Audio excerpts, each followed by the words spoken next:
Hey everyone. Happy New Year to everyone. Hey Kerri, how are you? Good. I have fireworks in the background for my Happy New Year. It looks beautiful. Thank you. I like the fireworks. So how was it for New Year's? Was there a lot of fireworks in Washington?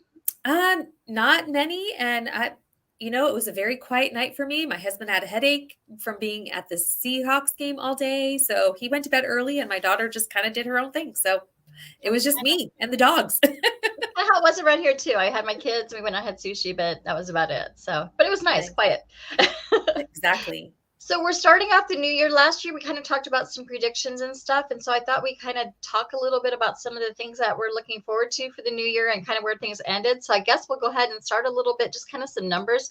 I know you got a lot of exciting stuff to tell us on the mortgage front, but I kind of wanted to throw some stuff out here at everyone. So this is a 2-year thing of active listings, and you can kind of see it started off really low, and then we had a lot of active listings, and it's kind of does every year, kind of in January, it kind of does its dip and it kind of goes back up. And so I think that's kind of what we're just kind of doing to follow the same old trend and kind of keep doing that.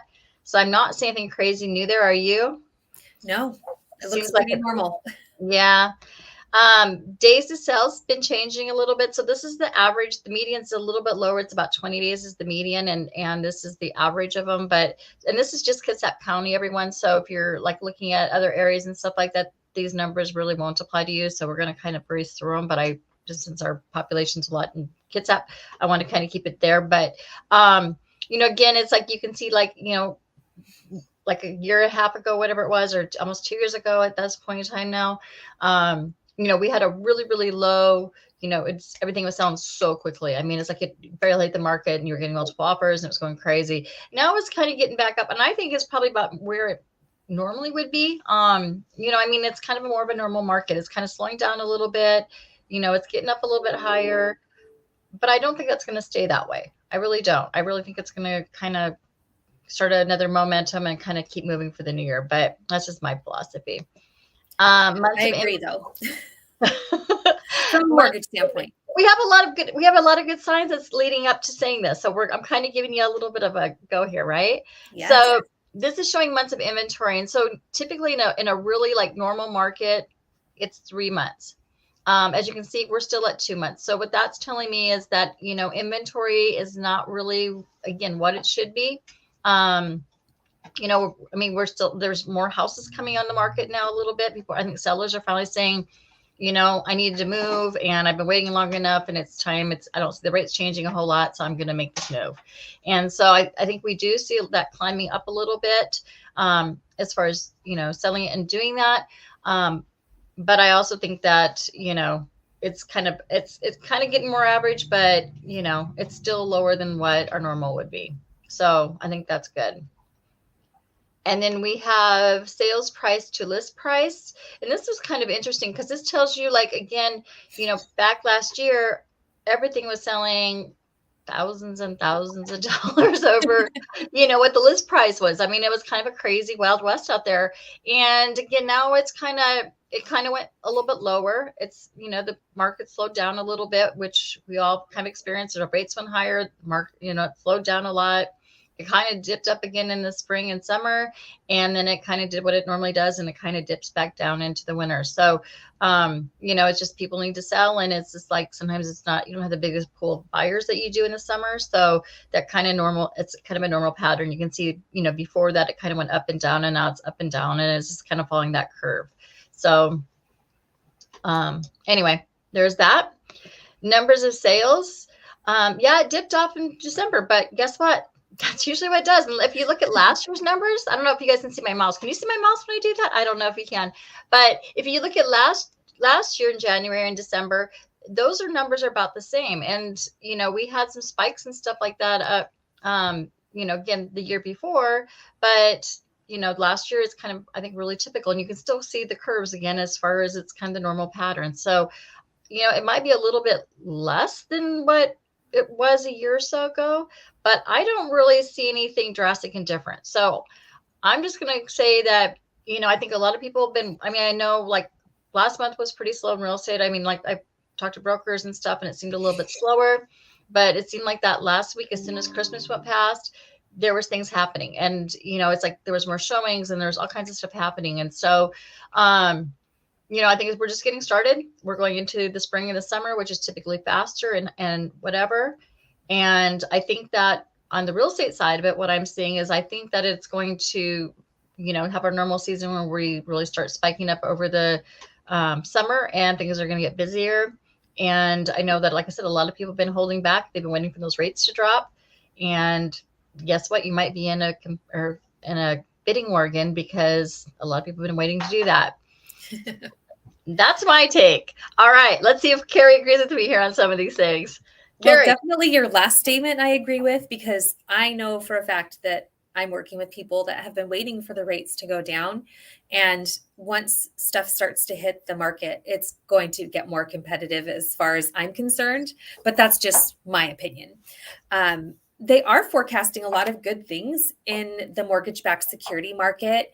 This week is going to be a big determining factor. So there's supposed to be a jobs report coming out on Friday, and we're actually wanting there to be less job openings, but there's going to be a lot of job creations happening, which is a good thing for our economy. So can I ask you a question? Because I just watched a YouTube video on this today, and what you said, I mean, obviously that's it. And it's like the worse the jobs do, it seems like the better that, the rates go. But what I heard in this thing is that a lot of the jobs, they're not really like, I mean, like the average hours that people are working has been going down. There's been a lot of those other factors that are happening too, that, they're not like real jobs. They're kind of, I don't know how you would not classify a real job if you have a job, but not, I guess, I don't know. So maybe there was seasonal work happening for sure because of the holidays. So a lot of people were working seasonally, and they did see that in November, things kind of plateaued with the jobs and the vacancies in the jobs, because people do start to work a little bit more around the holidays to make extra money. Gotcha. Okay. So that definitely happens. So it's not anything, unusual, but it's really the job creations that we're looking for. And definitely the unemployment's going to go down again, because now that people are out of the Christmas season, a lot of them will drop their seasonal jobs. Okay. So, yeah. And then, there's a lot of still turmoil with oil prices and everything that has been shaking up the mortgage-backed security market. And then there was an unfriendly message from Thomas Barkin yesterday.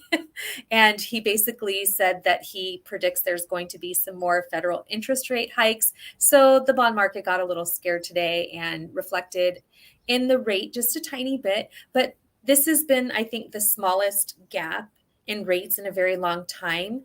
The national average is 6.75%. And so that's only an eighth of a percent different than this time last year. So that's a pretty slim margin.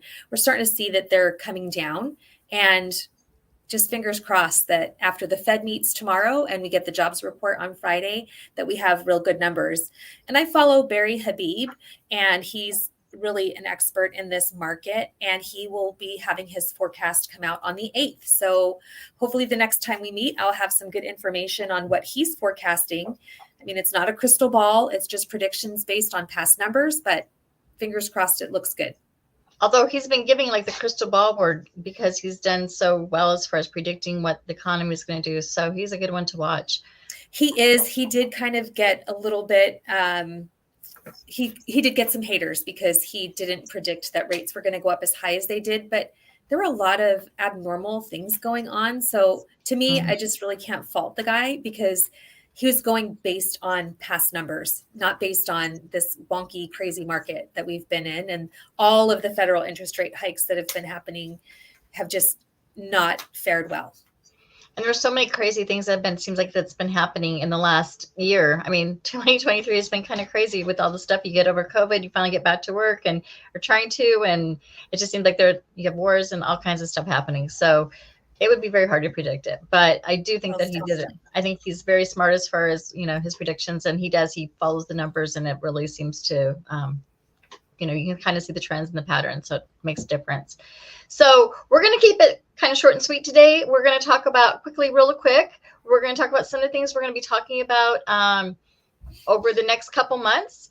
And, if you're getting ready to buy, you probably don't want to miss this. So you should probably hit that like and subscribe button. I'm just going to tell you, do it now. Go ahead. There's somewhere down here or wherever you're at, whether it's Facebook or LinkedIn or wherever, go ahead and hit that follow button. Because we're going to be talking about all kinds of stuff. Kerri, what are some things we're going to be talking about? We're going to go back to basics again and talk about the different types of loans, and also about budgeting and finding things that are affordable for you and for your budget. So we're really going to almost go back and review a lot of the things that we talked about before, but it's been a year since we started this series. And a lot of that information is probably, like if you don't use it every day, just like a muscle, it starts to atrophy or it starts to go away. So we'll definitely be doing some refreshing with that. Right. And I mean, I know that the loans amount change, or the eligibility amounts change all the time. And so we're going to get you some new updated information as we're going through some of that. Actually in real estate, January 1st, so 2 days ago, God, it's crazy to think it's already into January. Making sure my numbers are right here. But they just started a new law in Washington. And so when you're working with a buyer right now, this is something that if you are working with a real estate person and they haven't talked to you, they probably are going to be talking to you. You have to have a buyer's agency signed before we can do any type of brokerage services with you. So that means we can't just go open a door and show you a house anymore. We have to have that relationship set up and that contract set up with our buyers. So be expecting your brokers to reach out to you if you're working with somebody else. And if you want to work with me, happy to do so. But it's really about being very transparent and, giving people choices on what they want to do and how they want to do it.